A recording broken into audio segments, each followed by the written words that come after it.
Be ready for what exactly, Gareth? For a major recession. Like I think what's coming is gonna be far worse than 08, 09.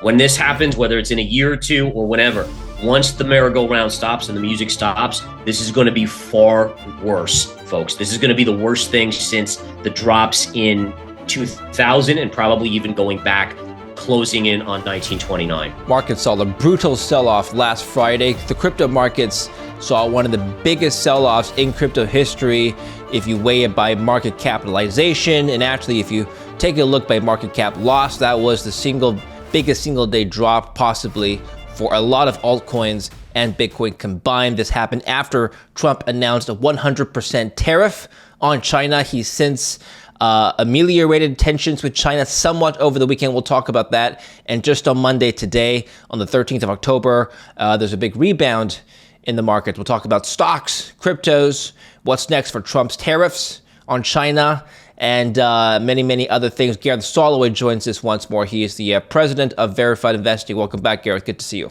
Hey, good to see you, David. Thanks for having me back. What was your initial reaction to Trump's tariff announcement on Friday? 100% tariff on China. China saying today, or Sunday rather, last night, that it will not back down in the face of a 100% tariff threat. Trump has since made tweets or posts on social media over the weekend that he's trying to make a deal and negotiate with the great Xi Jinping. So giving him praise while at the same time giving him a 100% tariff. Yeah. So, I mean, in reality, when I heard this news, number one, the markets had sold off all day long at that point. This was after hours on Friday.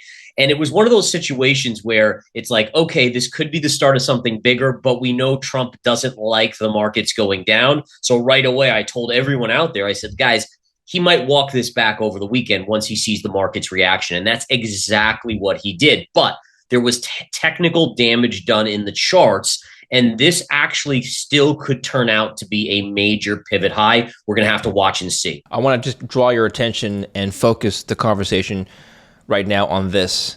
$19 billion wiped out in crypto's biggest liquidation ever. Like I mentioned in the introduction, this was the single biggest day drop for crypto on a combined market cap basis. And even though that happened, remarkably, Bitcoin only dropped to 110,000 or something like that. It was still well above $100,000. And it went from 120 to 110. So on a percentage-based drop, it wasn't as dramatic and catastrophic as maybe the headlines make it out to be, but on an aggregate market cap drop basis, it was quite significant. It did reveal who was leveraged and who wasn't, and all the leverage positions basically got wiped out. Let's comment on that. Excessive leverage in the system exposed. Is that what happened? That's exactly what happened. And that's why you get these crazy drops, right? When you look at, whether it's XRP dropping from 280 down to 175 or so on that flush, it's basically telling you that the crypto markets allow for the most leverage of any market out there. I mean, maybe not futures and a few other Forex type stuff, but in terms of volatility, by far, it's the most leveraged out there. And that's really what happens is, when the tide goes out, it shows you who's wearing a bathing suit and who's naked. And that's when it'll flush out all the leverage in the system. And that's why these type of moves are so much more dramatic than in the stock market. The stock market's not using 50 to 1, 100 to 1 in general versus crypto markets. A lot of investors do use incredible leverage. So what are you doing right now as a trader? Are you just waiting for Trump to announce a deal and then buy? Is it just that easy? So I wish it was. I feel like anytime you think it's that easy, it usually is not that easy, meaning that that's when the fake out comes. But let's jump into some charts here and let's take a look. So speaking of crypto, let's start with that just because that's where we are right now. We're discussing the leverage and the flush out. And what's so fascinating here is going into this just literally a week ago, we had crypto at a high that made sense for being a major resistance level. So in fact, I'm going to take away this underbelly support and we're just going to go to the weekly chart. And what we could see on this weekly chart is that if you take the 2017 high, the bull market high on Bitcoin, and you connect it to its highest point in 2021, you literally get each of these last two highs and then this recent high right here. And notice sell off, sell-off. And so it's amazing how we talk about how the charts can sometimes dictate price, but in reality, I mean, look at what's happened every time we hit this level. And so remember, I don't try to reinvent the wheel when I'm using technical analysis. All technical analysis is, it's probability-based trading. And by looking at that, you have to say, okay, well, every time it's hit this line, we've had a sell-off. And so I had my members short Bitcoin up here, and we obviously got out on this flush. But it's amazing, again, how the charts dictate the price action. Well, it looks like, just looking at that chart, it looks like in the last data point, we've reached a bottom. Is that true?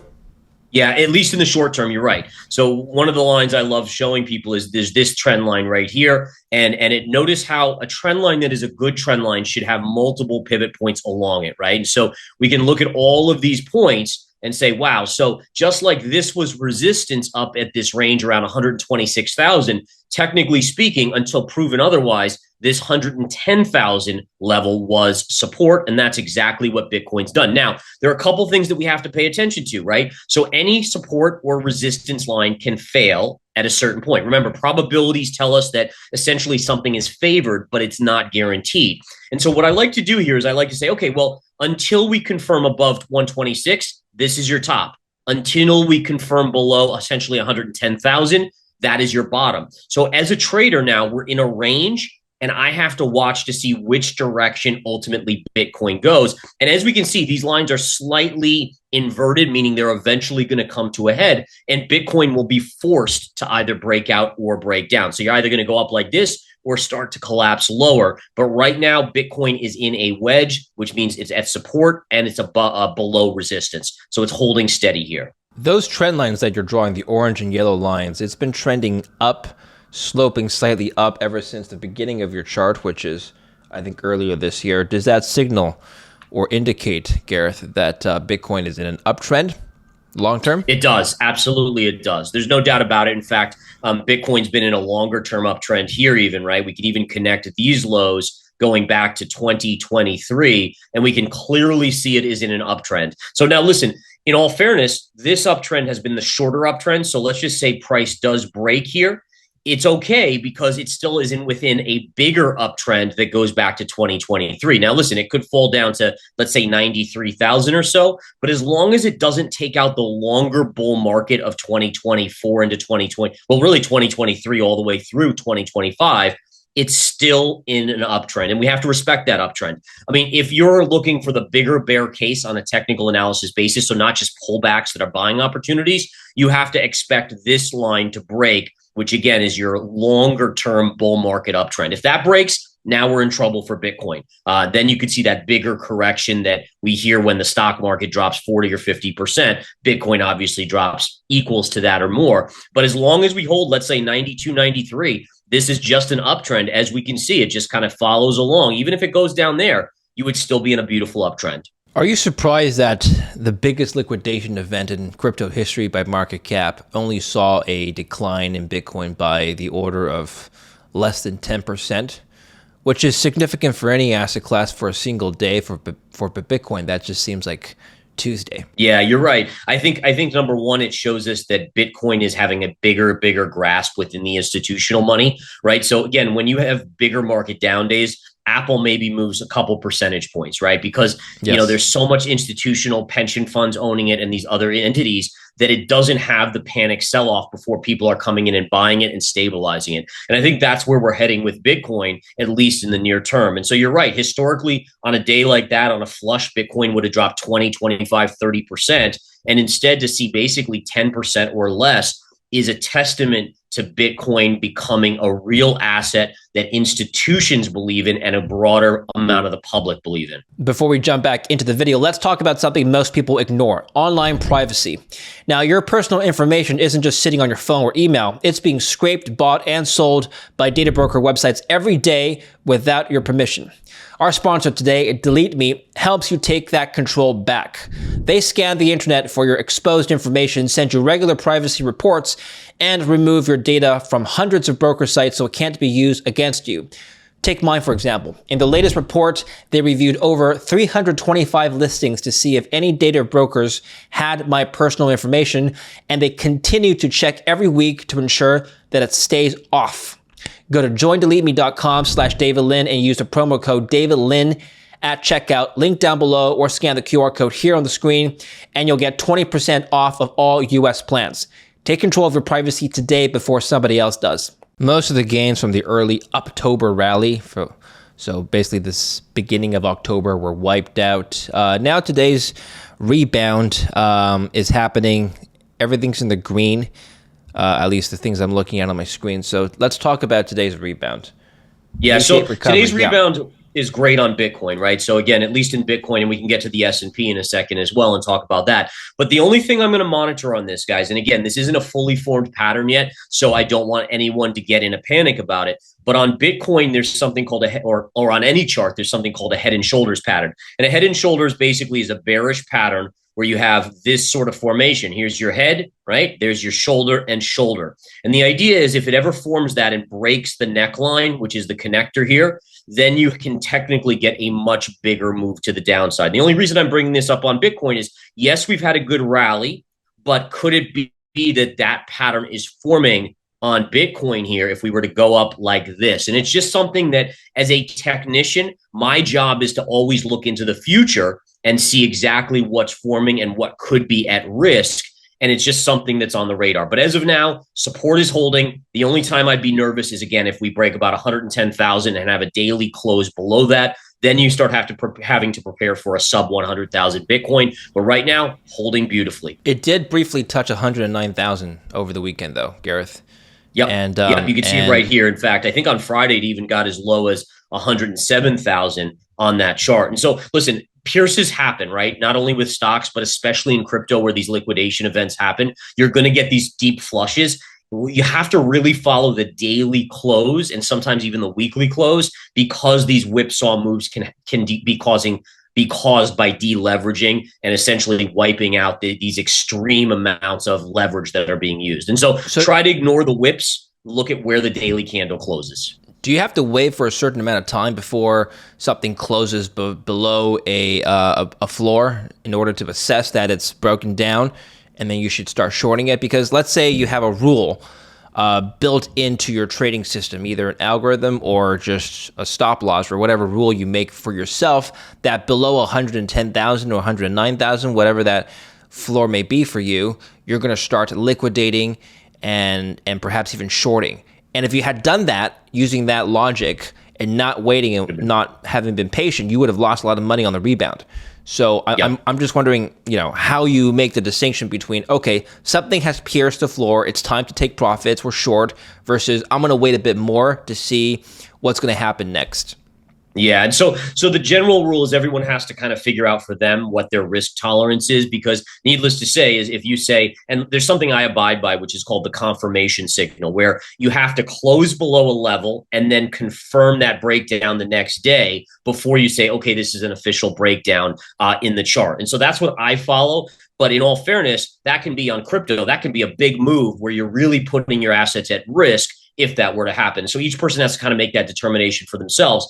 But that's what I use, because I have seen so many instances where institutions will whip price knowing that there's a bunch of bears that'll be stopped out when they push it above this level. And then once they do, they bring it right back in. And then vice versa. They know that these stops are put at these levels. They'll wipe it down and then they'll bring it right back up like we've seen right here. And so the confirmation signal enables me to avoid those whips that are caused by institutions or deleveraging versus really telling where probability favors a true breakdown in the chart. And we, needless to say, didn't get that here on Bitcoin. So what is the momentum right now? Yeah, momentum remains on Bitcoin to be neutral to bullish. I wouldn't call it hardcore bullish, because anytime you have a wipeout like this is going to do technical damage to the psychology of the market, right? The psychology of the bulls. But right now, like we talked about, we're still in the upper zone of a longer term uptrend here, and that has to be respected. And so neutral to bullish bias is intact. If we were to break below 110,000 and confirm, it would go to a neutral bias. And then if we break below and confirm 92,000, then it flips to bearish. Can you make the same analysis for the NASDAQ and the S&P? Yeah. Absolutely. Let's look at the S&P. I think this is a fantastic one. Okay, so check this out. This is what we call a wedge pattern in technical analysis. It's epic, and it's helped guide me to the market in terms of price action here, up or down. So number one, this upper trend line, I'm going to change the color to orange so we can all see it a little bit more clearly here versus the other yellow one.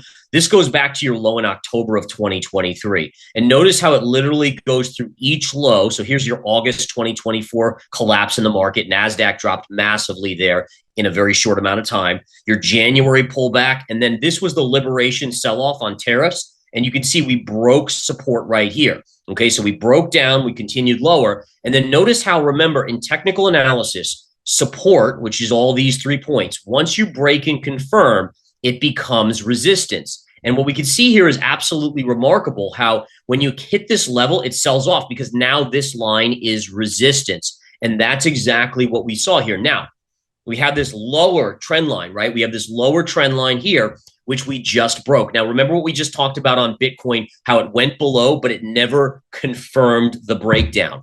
Same thing is standard here. Now, in this case, you closed below the trend line, but you haven't had a second close below yet where you would say, okay, we've confirmed the breakdown. And sure enough, what happens? We're getting a big bounce today. So while a lot of people would say, oh my goodness, this market broke down, I don't buy that yet. All right. Now, listen, overall, I am still bearish on the markets, right? I still have that angle to thinking that the markets are overdone, but I'm a true technician when it comes to whether a breakdown is right, is confirmed. And as of now, we haven't confirmed. And look at the bounce we're getting. Now, if we reestablish back above this trend line on the S&P at around 66.85, then you're just back inside of this tightening wedge pattern, right? That's all that is. And you could even test the highs again. But for me, at least, I'm very clued in to this, right? These hits over and over again have been rejection points. So if we ever get up to this level here, let's say over here, I will be looking to sell into that right there. All right. So the essence of this is that we've broken a key trend line here, but it's not confirmed a breakdown. If we confirm below this low, meaning any daily close below this low, then it's game on for at least a 10% correction in the markets. I don't know what the market is rebounding on exactly. When you think about it, it's kind of trivial if you consider the possibility that this rebound is based entirely on Trump's Truth Social post on Sunday. Don't worry about China, he said. It will all be fine. Highly respected President Xi just had a bad moment. He doesn't want a depression-verse country, neither do I. The USA wants to help China, not hurt it. So it sounds like he's opening the door for negotiations for a possible deal. No such deal has been reached as of today, as of this moment. So what? So yeah. This is honestly the most scary thing out there. And this is probably the most important thing I'm going to say. What this has shown us is that the leaders of the two biggest countries in the world have no tolerance for the stock market to go down. All right, think about this. We were only down 2.7% on the S&P, and it literally caused Trump to do a 180. And even China came out over the weekend and said, oh, well, these curbs were already in, they backpedaled. And what this tells us is that the global economy is so reliant on the stock market going up. And that's what he means when Trump says, we don't want a depression or a recession or anything like that. He knows at this point that everything hinges on the stock market.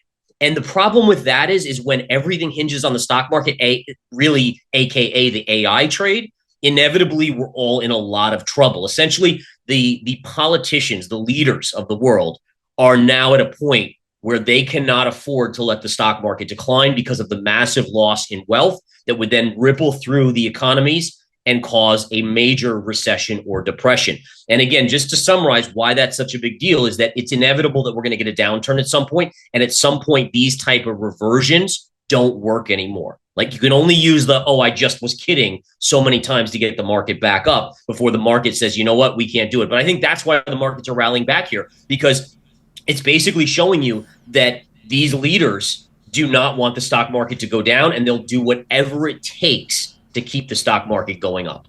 I was a bit baffled at what happened on Friday because we've seen time and time again, this term and the last term, so both of Trump's terms, that every time he announced a tariff, at some point, some sort of deal is reached later on. And even if he just hints at a deal being reached, the market rebounds. And so pretty much every single tariff announcement up until now has been a buying opportunity. If I were a trader or an investor looking at this situation, objectively, I'd say, well, history has proven that this is just a buying opportunity. So I'm not even going to bother selling.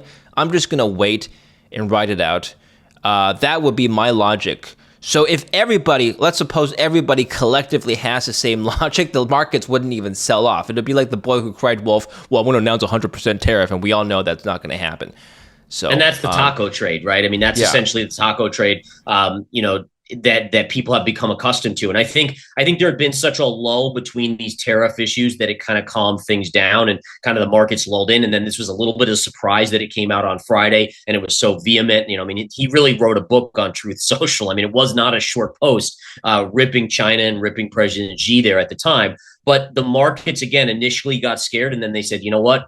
He's always going to back down no matter what. And I think one of the things that we have to worry about here is that there are being repercussions of the trade war, right? And for instance, now they're talking about a bailout for farmers because the price of soybeans and corn and wheat have collapsed so much that now the government's like, oops, well, we'll give you guys a $10 billion bailout potentially. And so you're seeing the repercussions. And my bigger worry is that at some point, there's going to be a breakdown in the stock market. And regardless of what is walked back, it's inevitable. You can only push something up, right? You can only inflate a balloon so much before it pops because it gets so stretched out. And that's my biggest fear. And what we're seeing now is that the economy is literally the stock market. You have two sets of people in the world here, especially in the US, but I think all over the world. You have 70% that don't invest as much and they're struggling because of tariffs, inflation, and all of the rest. And then you have anyone that has invested heavily and they're just making money. They don't care about inflation. They just see that their accounts are going up and they're spending. And those are the people that are driving the economy now. Those people that are seeing those gains in their stock market accounts. And so if you suddenly lose those gains, then this economy is done at that point. So right now, I'm looking at these charts that you've shown, and I'm thinking, well, there's a big green bar today on Monday. The bottom, at least on a localized basis, has been confirmed. It's time to start buying the dip, or the dip that has already happened. Can you evaluate that logic?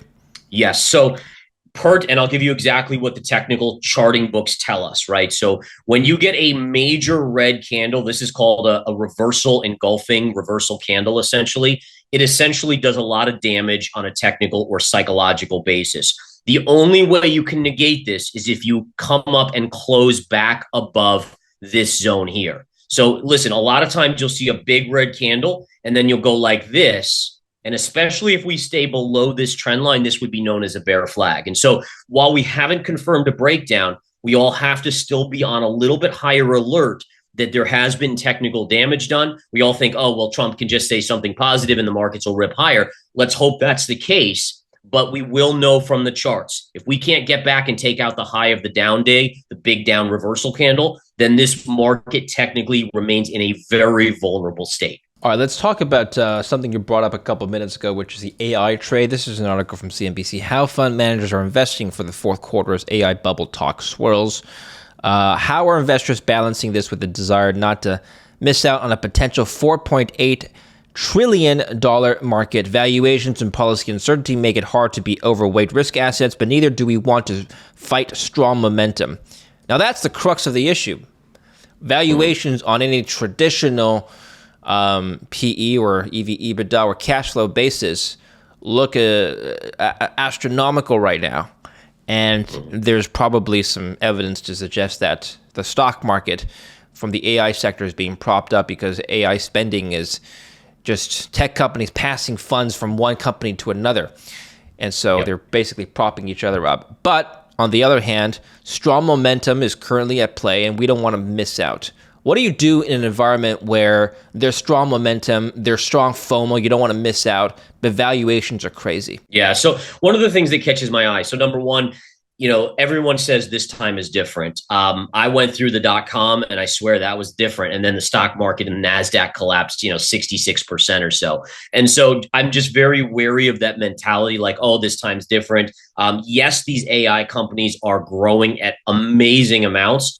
But I think we as investors have to look at the bigger picture. 75% of all the S&P gains in the last 2 years have been on the AI stocks. Like that's what's taken the S&P up. 75% of its total gain in the last 2 years has been just the AI and related stocks. That is a very scary metric, because if that trade ever stops out or slows down, we're going to see big cuts or drops in the market. In addition, think about this. The AI stocks, all they're doing is round robining, right? So, for instance, AMD is getting 100 billion from OpenAI, and then in response, OpenAI is getting they're getting the warrants to buy 160 million shares of AMD for a penny per share. All right, what does that mean? Well, basically, AMD is paying OpenAI so that OpenAI can pay them right back.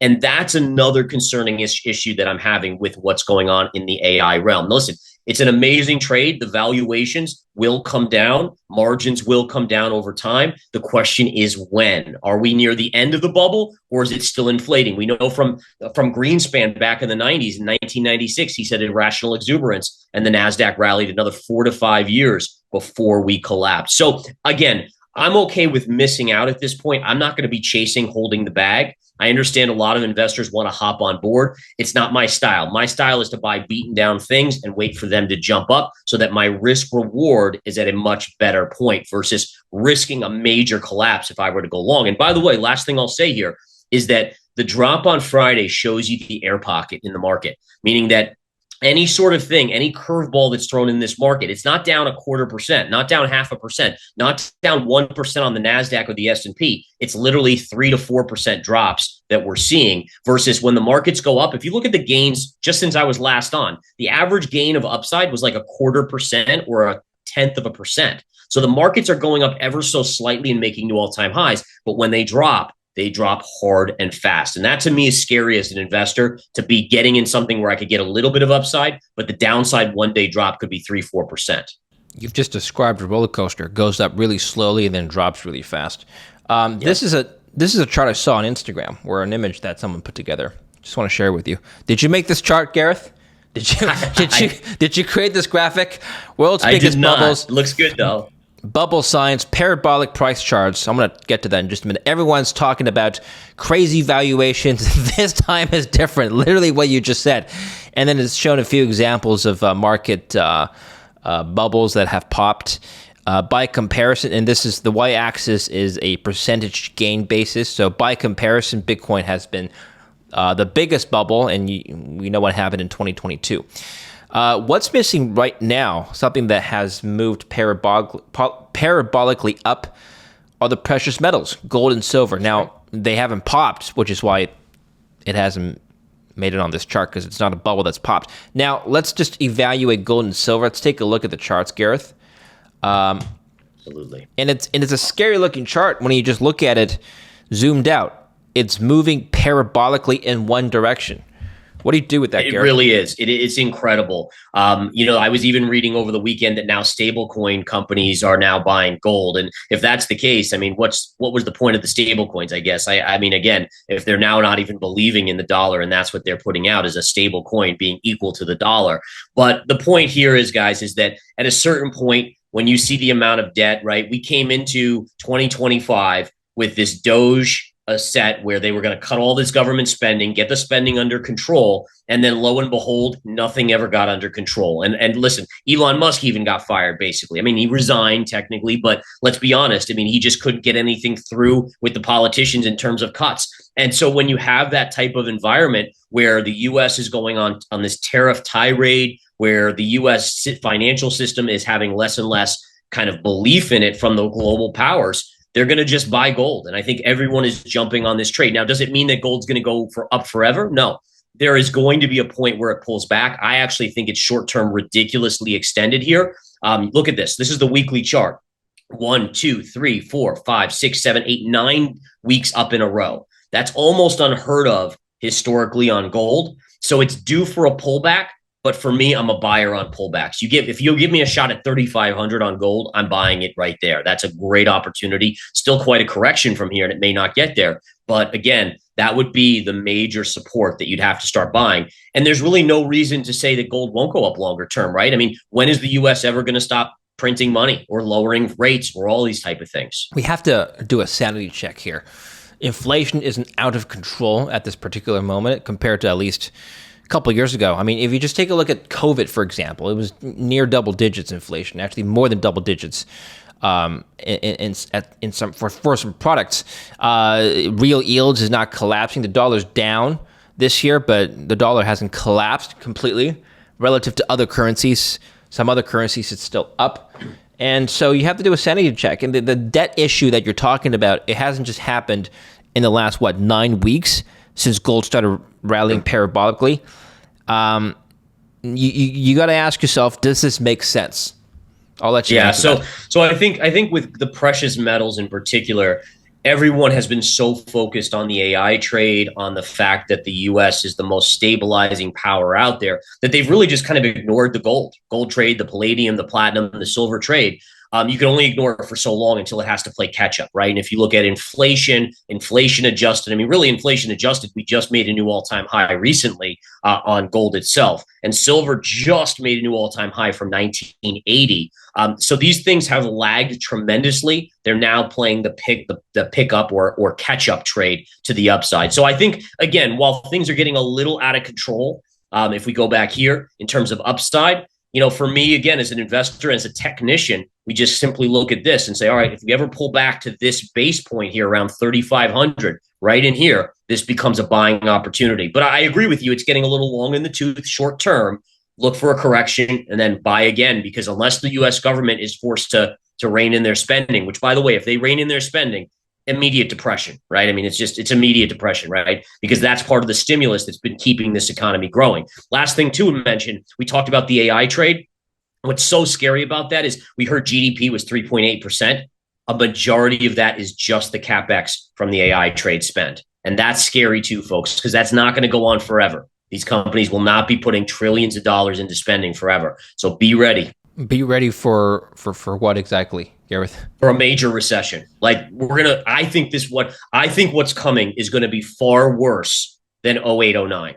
When this happens, whether it's in a year or two or whenever, once the merry-go-round stops and the music stops, this is going to be far worse, folks. This is going to be the worst thing since the drops in 2000 and probably even going back, closing in on 1929. Wow. Okay. Yeah. I'll just let that sink in for a couple seconds. I mean, I'm at a point where listen, I'll still play the upside as a short-term trader. Like, I have no problem on pullbacks buying. Heck, I bought Pfizer just the other day. There are certain opportunities out there for me to buy. I'm holding my long-term gold. Bitcoin, when it comes back, I'll be buying that. And there's opportunities within many areas, many sectors. But the house of cards that we are seeing being built, including the tweets that won't allow the market to fall more than 3% without us backing off of any policy change that hurts the markets, that is a recipe for a disaster. And people have to be prepared. The notion that we could get this kind of a pullback in the economy, this kind of a recession, this level of depression, well, the Fed's going to make note of that. Their mandate is to prop up the economy. If I were to sum that up in succinct words, right? Their employment mandate, it basically means we're not going to let a recession happen. And so let's factor that in. Maybe they'll drop rates significantly if what you're saying pans out. Maybe that's good for markets. Yeah, and you're right. I think to some extent it will be, but at a certain point, you can only keep the patient alive for so long with drugs, right? I mean, essentially, interest rate cuts are drugs. They're injecting those drugs, cheap money into the system, and it props the system up. But at some point, the bubble gets too big, the heart explodes, and that's ultimately where we are headed. So yes, I have no doubt the Federal Reserve will cut rates as things get worse in the economy. But just like we saw in 08, 09, remember, and you remember this too, David, is that there was a point in 08, 09 where the Fed would literally come out with a new announcement. I mean, I still remember vividly, they outlawed shorting in financial stocks. The financial companies dove even more, right? There's a point of no return. And at some point, we're getting there, and it's getting closer and closer. We're definitely in the 11th hour. I'm unsure of the timing of this because, again, does it mirror the 100-year cycle with the Great Depression? So is it 1929-ish where this happens, or does it happen before? How many levers left are in the system to prop the markets up? How many new drugs can be introduced? We have the government spending, we have the Federal Reserve printing and lowering rates, we have the tweeting side of things, the deals, etc. But at some point, the patient goes regardless. Are you bullish on bonds then, Gareth? I am bullish on bonds. I do think interest rates are going to go lower here on the 10-year. If we take a look at the 10-year yield here, yes. In fact, we got our first weekly close below a major trend line here. So we can see this trend line goes back to 2022, August of 2022. Notice we hit it here, we bounced, we hit it, we bounced, we hit it. And then look at how minor this bounce was. And then there's your breakdown to the downside on the 10-year. And so ultimately, again, this hasn't traded since Friday, so we'll see because today is a holiday. But nonetheless, my guess is we're beginning our next leg lower of the 10-year yield. Now, it'll take time. I want to be clear on this. It's not going to collapse, right? But it should continue down, and I'm looking for the low 3% by early 2026. All right, let's end it here, Gareth. Great talk. A lot of volatility over the weekend, and we're just starting to see some green bars today. So let's follow up soon and see what happens in the next couple weeks.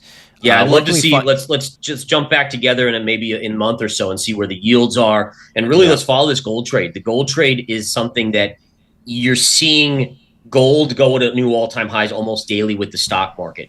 That is not healthy, folks. There's something broken there, and we have yet to see what it is. But one of those two is going to give, and we're going to have to find out here in the next week or two. So I guess before we go, my final question is this. If you're still long, if you're still riding this wave, like you just said, at some point you're going to have to flip the script and say, all right, that's enough. I'm out. What's that signal for you? So for me, it would be the confirmation of a breakdown on the S&P. If you confirm below that trend line, that loaf that we had on Friday, that would be the ripcord, not time at that point, because that would be a technical signal, not just a guess, but at that point, it's a probability-based assessment that markets have topped. All right, if we don't confirm, markets could continue to grind higher. I don't think there's a lot of upside at this point based on valuations, but again, we'll have to see as we come into earnings season. Let's follow Gareth. Link down below. Where can we go, Gareth? Where can we go to follow you? Just learn about you. Yeah, just come over to Verified Investing, folks. Everything we do there is based on chart analysis and probabilities. No guessing, no hype, no FOMO, no narratives. It's like, what is the chart telling us and what's the probability? Let's decide if that's worth it for us to take that trade. A short-term analysis on the markets all the time. Follow Gareth down below. He also has a YouTube channel where he gives regular, weekly, or daily updates. So if you want to see just Gareth without me, check out his channel. And if you like what you're hearing on this channel, do subscribe. Click down below. Daily video updates on financial news. Welcome back, Gareth. It's good to see you, and we'll see you again soon. Take care for now. Take care, David. Thank you for watching. Don't forget to like and subscribe.